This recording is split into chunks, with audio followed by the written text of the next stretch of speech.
금년 마지막인데 주님 이름으로 축복합니다. 해피 뉴 이어. 해피 뉴 이어. 우리 맨 뒤에 우리 이성영 권사님이신가요? 지금 마스크를 해서 자세히 모르겠어요. 누구신가? 맞죠.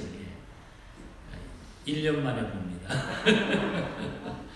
우리 유튜브로 늘 말씀을 우리가 나누었지만은 오늘 이 시간도 또 우리 밴드로 또 나중에 유튜브로 우리 말씀을 듣는 우리 모든 우리 성도들, 또 우리 한국에서도 이 말씀을 계속 우리 듣고 있는데 이 모두에게 우리 하나님의 큰 은혜가 더하시고 또 금년에 주셨던 하나님의 은혜를 새기면서 우리 하나님 앞에 큰 복이 넘치는 그런 시간들이 또 그런 날이 되기를 다시 한번 주님 이름으로 간절히 축복합니다.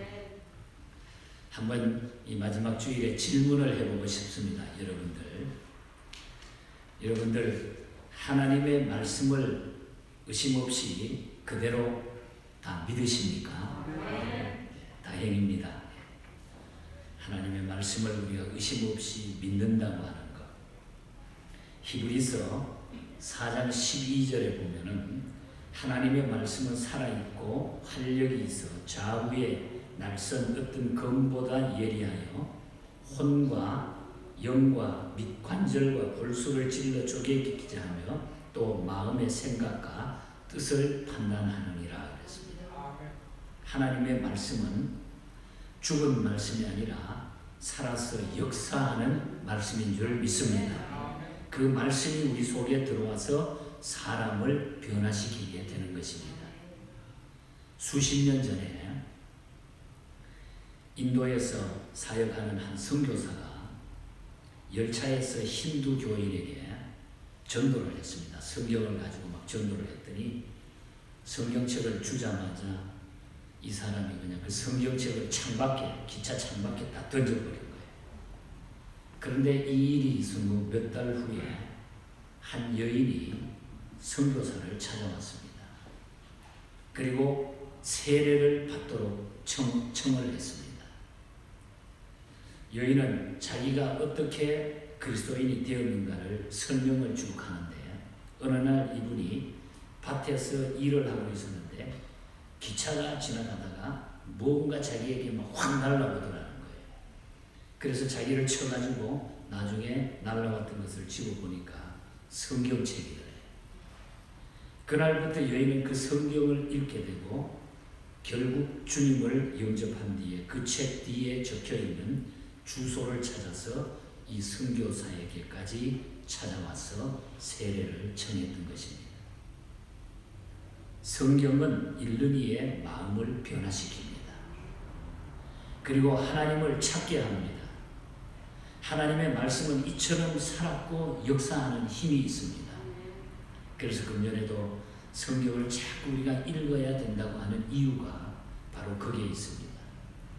금년에도 성경 읽다가 오랜만에 정독을 해가지고 한 번을 읽었는데 너무너무 하나님의 은혜가 감사했습니다 하는 간증하는 어떤 권사님의 이야기를 얼마 전에 들었습니다. 이 성경은 하나님의 말씀은 이처럼 살았고 역사하는 힘이 있습니다. 사람뿐만 아니라 나라도 변화시키고 영생의 길로 인도합니다. 말씀을 읽고 사랑하게 될 때에 하나님의 큰 역사는 계속적으로 일어나게 될 줄 믿습니다. 저는 오늘 이 마지막 금년 마지막 주일에 우리의 소망은 하나님께 있다고 하는 것, 말씀만이 우리에게 소망을 줄 수 있다고 하는 것, 다시 한번 이 말씀을 전하기를 원합니다. 베드로 전후서는 다른 사람들의 서신에 비해 가지고 소망을 강조하고 있습니다. 이유는 그 당시 그리스도인들은 고난과 시련 속에서 너무 힘겹게 신앙생활을 했을 뿐만 아니라 베드로 자신도 환난과 역경 속에서 사도의 직무를 감당하고 있었기 때문입니다. 그래서 이 베드로 전후서는 소망에 대한 그 어려움 가운데서 우리가 소망에 대한 것을 계속 강조해주고 거기에 초점을 맞추고 있습니다. 베드로는 소망을 크게 두 가지로 이야기합니다. 그것은 산 소망과 죽은 소망입니다. 오늘 1절 3절에 보면은, 하반절에 보면은 우리를 거듭나게 하사 산 소망이 있게 하시며 그랬습니다. 베드로전서 1장 21절 또 하반절에 보면은 산 소망이라고 하는 것은 하나님께 두는 소망이라 그렇게 말하고 있습니다. 하나님께 두는 소망이 산 소망이라고 하면 사람이나 세상에 두는 소망은 죽은 소망이 된다는 것입니다. 전 세계적으로 집 없는 사람들에게 100만 채 이상 많은 집을 지어준 사람들이 있습니다. 그 이름은 헤비타드입니다. 이 헤비타드는 보금자리라고 하는 그런 뜻을 가지고 있어요. 이 헤비타드. 이 헤비타드 운동의 총재는 밀라드 풀러라고 하는 그런 분입니다. 이분은 1960년대에 미국의 최고의 부자 중에 한 분이었어요. 억만장자로 소문난 그런 사업가입니다. 사업이 번창했고 돈이 굴러들어오고 정말 막 엄청난 부를 누리는 그런 입장 속에서 살았습니다. 그런데 어느 날 밤에 자기 집에 돌아와 보니까 아내와 아이들이 다 없어져 버린 거예요. 책상 위에 편지 한 장이 놓여 있었습니다. 아내가 써놓은 편지인데 그 편지에는 오늘 밤도 당신은 돈을 세세요. 오늘 밤도 돈 벌 궁리나 하시오. 필요 없는 우리는 당신 곁을 떠납니다. 돈만 벌고 물질에만 눈이 어두워가지고 그렇게 아웅다웅 살았는데 가족에 대한 것은 돌보지를 못했습니다. 그래서 우리는 당신 곁을 떠납니다. 그래서 아내와 아이들은 집을 떠나고 편지 한 장 남겨놓고 떠나고 맙니다. 그는 그 편지를 읽고 충격을 받은 거예요. 곧바로 아내와 아이들을 찾아가서 자기 잘못을 인정하고 화해를 신청합니다. 그리고 그는 즉시 돌아와서 재산과 회사를 정리하기 시작했습니다. 그리고 사회와 교회에 헌납하기 시작했습니다. 물질들을. 그때가 1965년도였습니다. 호숫가에 어마어마한 별장이라든지 즐겨 타던 에마라든지 대저택 타고 다니던 최고급 자동차 몇 대 등등 목장까지 다 팔았습니다. 주변에 사람들은, 많은 사람들은 정신이 돌았다고 빈정대기도 했다고 합니다. 그 후 그는 아프리카 자이르 빈민초원에 들어가가지고 3년 동안 선교 활동을 하다가 다시 미국에 돌아옵니다. 그래서 그는 30년 돌아와가지고 30년 미국과 전 세계의 빈민을 위해 가지고 일을 하기 시작합니다. 그래서 그는 현재에 80개국 이상의 지구가 설립되어 있습니다. 그래서 100만 채 이상의 가난한 자들에게 집을 준 운동을 그분이 시작해가지고 지금은 헤비타드라고 하는 놀라운 단체가 100만 채 이상의 집을 지어 가난한 사람들에게 나눠주게 되었습니다. 밀라드 풀러 총재는 이렇게 말했습니다. 저는 내세를 믿는 신자에서 가난한 생활을 극복하는 것은 저에게 별 문제가 되지 않았습니다. 물질적 부를 희생할 때에 진정한 행복에 이룰 수 있다는 것을 아내와 아이들이 집을 나갔을 때 저는 깨달았습니다. 이 땅에서의 삶은 여러분 잠깐입니다. 그러나 하나님께 소망이 있고 하나님께 우리가 마음을 둘 때에 우리는 영원하다고 하는 것을 알 수가 있다는 것입니다. 그가 전 세계에 100만 채 이상 집을 짓는 헤비타드 총재가 된 것은, 그리고 미국의 전 대통령이었던 지미 카터도 발벗고 나서서 그 운동에 참여하게 되는 것도 산 소망과 산 믿음을 가졌기 때문이라고 고백들을 하고 있는 것입니다. 열심히 일하고 열심히 돈을 버는 사람들은 많습니다. 그래서 성공하고 잘 사는 사람들도 많습니다.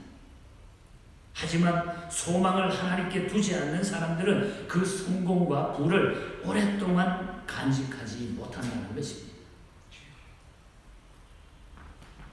소망이 없다면 아무리 좋은 곳, 좋은 나라, 좋은 환경도 무의미하다는 것입니다. 그러나 소망이 있다고 한다면 어느 곳이든지 어떤 환경이든지 이길 수 있고 거기에 영원한 천국이 된다고 하는 사실입니다. 독일 사람들은 도르트문트 광산촌이 문을 닫고서 폐강을 하게 되자 그곳에 대학을 세워가지고 독일을 새롭게 나라를 부강하게 만듭니다. 오늘날 도르트문트 대학은 그래서 전 세계적으로 유명한 대학으로 발전했고 정보 산업을 이끌면서 명성을 세계적으로 이끄는 대학이 바로 도르트문트 대학입니다. 한국에서 이곳으로 이민 온 어떤 장모님한테 들은 얘기입니다.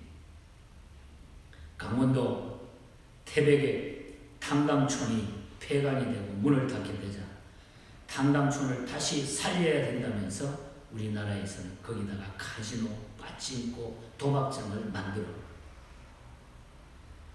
그래가지고 점점점 우리 한국은 소망이 없는 나라가 되어간다고 하는 한탄하는 그런 이야기를 들은 적이 있습니다. 여러분, 독일은 대학을, 한국은 도박장. 수준과 의식과 가치관의 차이를 느끼게 해주지 않습니까? 오늘 우리들의 이야기로 우리 한번 생각을 해보십시다. 우리는 여기서 어떤 가치관을 가지고 있느냐, 어떤 신앙을 가졌느냐, 어떤 소망을 가졌느냐, 얼마나 소중한가를 우리가 먼저 생각을 해봐야 돼. 우리가 무엇을 가지고 있느냐, 내가 어떤 가치관을 가지고 살아가느냐. 우리 인생에서 대단히 중요한 것. 이 세상은 잠깐 있다가 우리는 사라져요. 떠나야 됩니다. 오늘 우리에게 이루어지는 이 진행되는 이 모든 세계에 일어나는 일들을 보십시오. 우리의 힘으로 될 수 있는가? 하나님의 뜻이 그 속에 있음을 우리가 바라보고 소망은 우리 하나님께만 있다는 것을 기억해야 돼요. 먼저 오늘 본문 1장 24절을 보면은 모든 육체는 풀과 같고 모든 영광은 풀의 꽃과 같으니 풀은 마르고 꽃은 떨어지되 라고 했습니다. 풀의 꽃과 같으니 풀은 마르고 꽃은 떨어진다.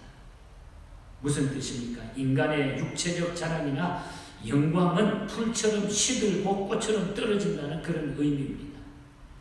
꽃이 피었을 때는 매우 아름답습니다. 그러나 땅바닥에 떨어진 꽃잎은 추합니다. 시들은 꽃잎들은. 권자에서 떨어진 사람들, 잘 살다가 망한 사람들의 모습은 마치 땅바닥에 떨어진 꽃잎과 같다는 것. 그러나 하나님께 소망을 두고 사는 사람들은 언제나 싱싱하고 아름답다고 하는 것입니다. 저는 미국의 그 역대 대통령들의 공적에 대해서 써놓은 책을 자주 읽는데 그 가운데 저는 특별히 두 사람을 좋아합니다. 아마 여러분들도 마찬가지예요. 한 사람은 에브라함 링컨입니다. 다 좋아하는 사람이에요. 이분은 소년 시절 가난과 싸우면서 신앙으로 자신의 삶을 개척한 그런 훌륭한 사람입니다. 그는 인간의 기본권 자유를 지키기 위해 가지고 흑인 노예 해방을 위해서 전쟁까지 치렀고 흑인들에게 자유를 선언한 위대한 대통령이었습니다. 다른 한 사람은 지미 카터입니다. 지금도 생존해 계시는 100세에 가까워오고 있는 분입니다. 그는 독실한 그리스도인입니다. 그분은 대통령 재임 시절에도 고향 교회에 내려가가지고 주일이면은 자기가 맡았던 주일학교 반 아이들을 쭉 가르쳤습니다. 그에게 교육받은 아이들이 곳곳에서 지금도 미국 곳곳에서 전 세계에서 일하고 있습니다. 그런 대통령은 4년이면 끝나지만은 주일학교 교사는 퇴임이 없다는, 그래서 나는 대통령은 그만둘 수 있어도 주일학교 이 교회 교사는 그만둘 수 없다면서 아이들을 가르치고 매주일 어른들에게 성경 공부를 인도하였습니다. 4년의 임기가 끝나고 재선에 도전했지만 이분은 실패했습니다. 하지만 재선에 실패한 후에 앞에서 말씀드린 대로 헤비타드 운동에 참여하기 시작을 합니다.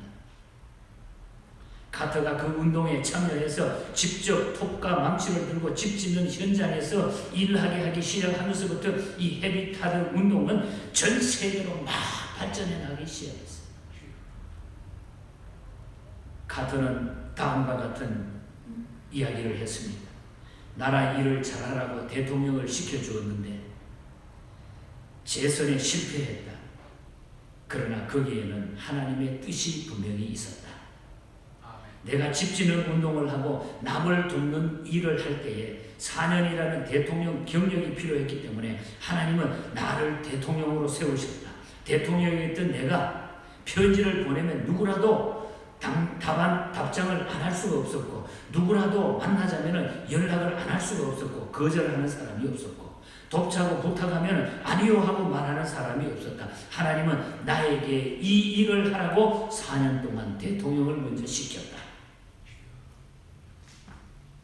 퇴임 후에 지미 카터는 더 훌륭한 일들을 많이 하고 존경을 받았습니다. 이유는 믿음으로 좋은 일을 하고 있기 때문이고, 믿음으로 사랑했기 때문에, 믿음으로 사셨기 때문에, 지금도 그 사명을 잊어버리지 않고 있기 때문입니다. 소망이 하나님께 있는 줄 믿습니다. 우리의 육체, 우리 인간의 이 땅의 모습은 시간이 지나면 다 시들게 되고 우리는 놓고 떠나야 되는 것입니다. 오직 우리의 소망은 하나님께 있을 뿐이라는 것입니다. 그리고 오늘 본문 22절을 보면 또 이렇게 말합니다. 너희가 진리를 순종함으로 너희 영혼을 깨끗하게 하여 거짓없이 형제를 사랑하기에 이르렀으니 마음으로 뜨겁게 피차 사랑하라. 사랑에 대한 메시지를 주고 있습니다. 우리는 한 해를 돌아보면서 잠시 여기서 우리 자신의 모습을 뒤돌아볼 필요가 있습니다. 나는 지금 무엇을 하고 있는가? 나는 지금 어디에 서 있는가? 나는 지금 누구를 위해 일하는가? 나는 지금 소망을 어디에 두고 있는가? 한번 생각해 보시기를 바랍니다. 내가 살아가면서 소망을 어디에 두고 있는가?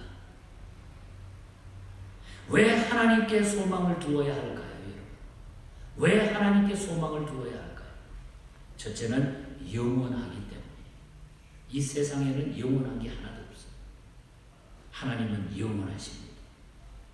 짧은 것은 결코 소망이 아닙니다. 우리나라 사람들은 그런 말을 가끔 하잖아요. 용꿈이 있고 개꿈이 있다 그랬어요.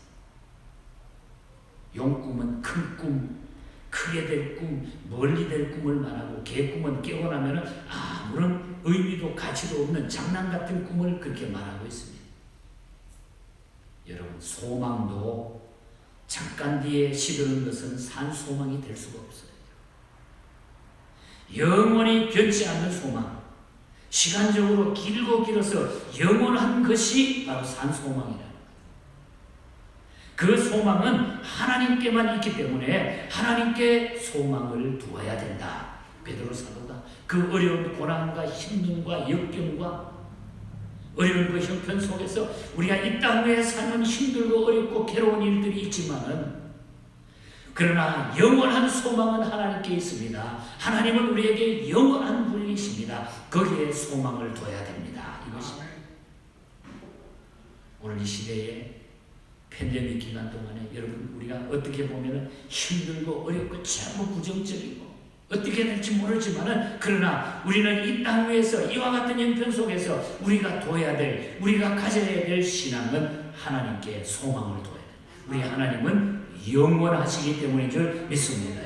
하나님은 영원하기 때문에 하나님께 소망을 둬야 된다. 그리고 왜 우리는 하나님께 소망을 둬야 합니까? 변치 않기 때문에.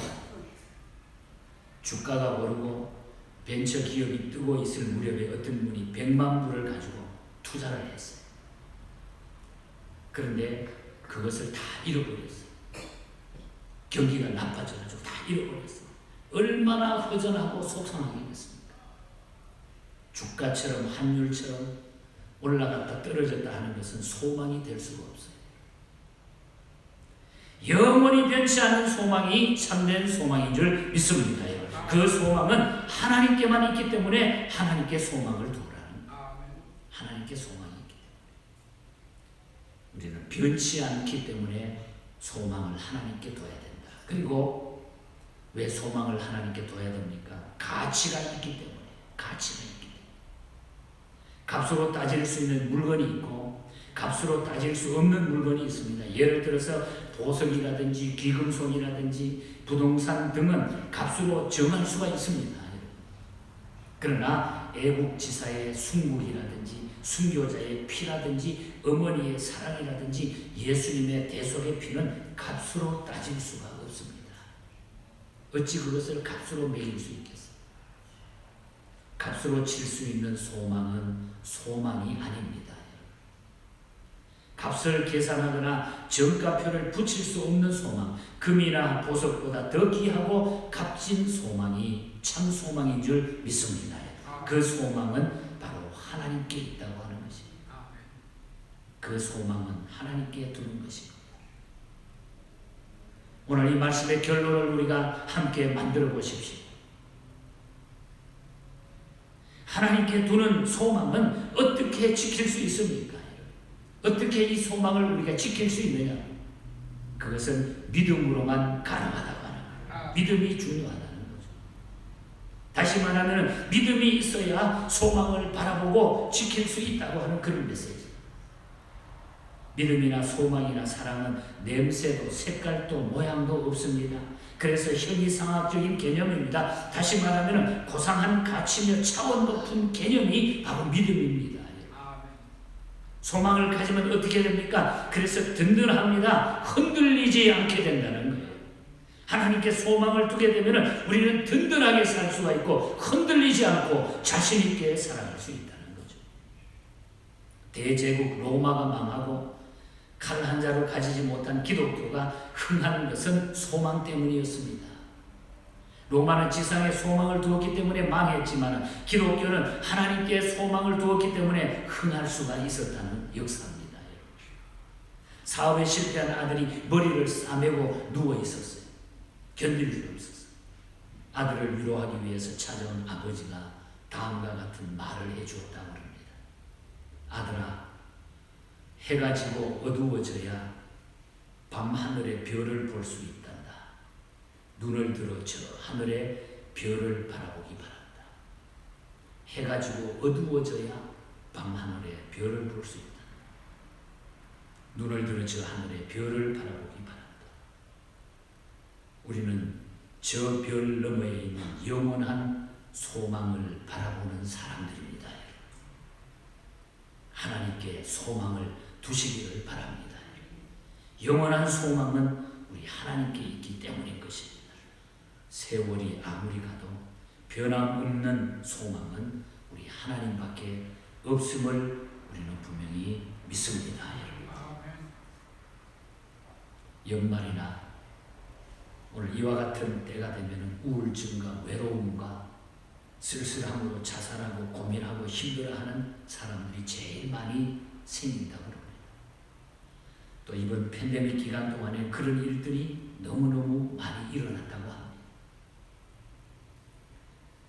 한 주간 전에 한국일보에서 통계적으로 종교판에 나왔던 그런 기사 하나를 마지막으로 소개해봅니다. 코로나 팬데믹의 영향으로 미국인의 정신건강이 지난해보다 크게 저하된 가운데 교회 예배 정기 출석자들의 정신건강은 오히려 개선된 것으로 나타났다. 기독교 매체 크리스천 투데이가 여론조사를 했는데 어려울 때 매주 교회에 나와서 출석한 교인들은 정신적으로 오히려 더 양호하고 건강한 모습으로 금년 한 해를 보낼 수 있었다는 것입니다.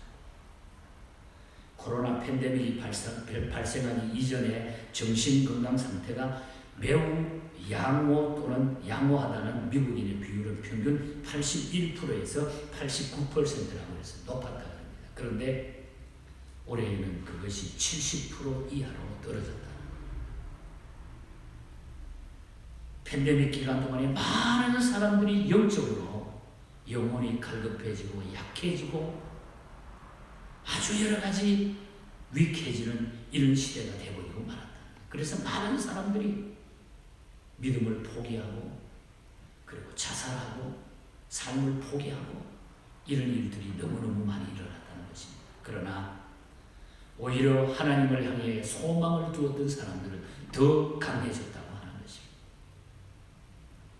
여러분, 하나님을 바라보시기를 축복합니다. 하나님께 소망을 두시기를 축복합니다. 하나님 외에 소망이 없습니다.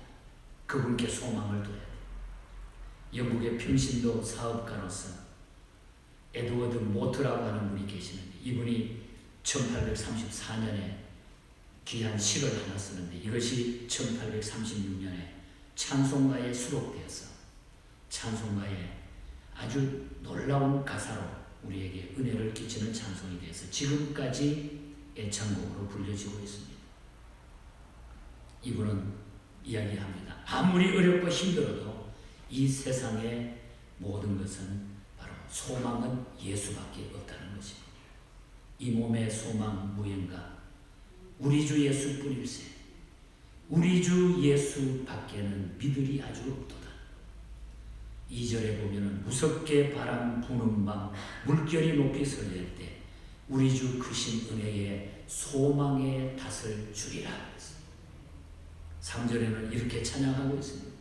세상에 믿던 모든 것 끊어질 그날 되어도 구주의 언약 미사와 내 소망 더욱 크리라. 굳건한 반석이시니 그 위에 내가 서리라. 그 위에 내가 서리라. 이 찬송은 믿음의 기초는 주관적인 어떤 것이 아니라 그것은 예수 그리스도의 보혈, 변치 않는 은혜, 언약 등으로 표현되어 있습니다. 바로 예수 그리스도만이 우리의 소망이 된다고 하는 거예요. 예수님만이 우리의 소망. 여러분, 이 험준한 이 시대에 우리가 영원히 살 수 있는 길은 주님께 소망을 두는 길밖에 없는 줄 믿습니다. 여러분, 힘든 어려운 한 해를 보내셨죠. 앞으로도 또 더 힘든 일이 우리 앞에 놓일지 모릅니다. 낙심하지 마시고 소망을 우리 하나님께 두시기를 주님 이름으로 간절히 축복합니다. 하나님 아버지 감사합니다. 우리의 소망은 예수님밖에 없습니다. 베드로 사도가 또 그 시대의 많은 성도들이 신앙을 지키기 위하여 삶을 살아가기 위하여 외적으로 내적으로 닥쳐오는 그 어려움 속에서 소망을 하나님께 둠으로 모든 것을 이겨나갔던 것처럼 우리가 영원히 사는 우리의 길은, 우리의 삶은 하나님께 소망을 두는 것이라고 하는 것을 기억하고 이 땅 위에 주어진 생애를 살아갈 때에 우리는 낙심하지 아니하고 소망을 하나님께 두고 승리하며 살아가는 성도들이 되게 하여 주시옵소서. 이 송년주일에 주신 이 메시지가 우리 생애에 큰 깊은 하나님의 능력의 뿌리가 되게 하여 주시옵소서. 거룩하신 예수님 이름으로 기도하옵나이다.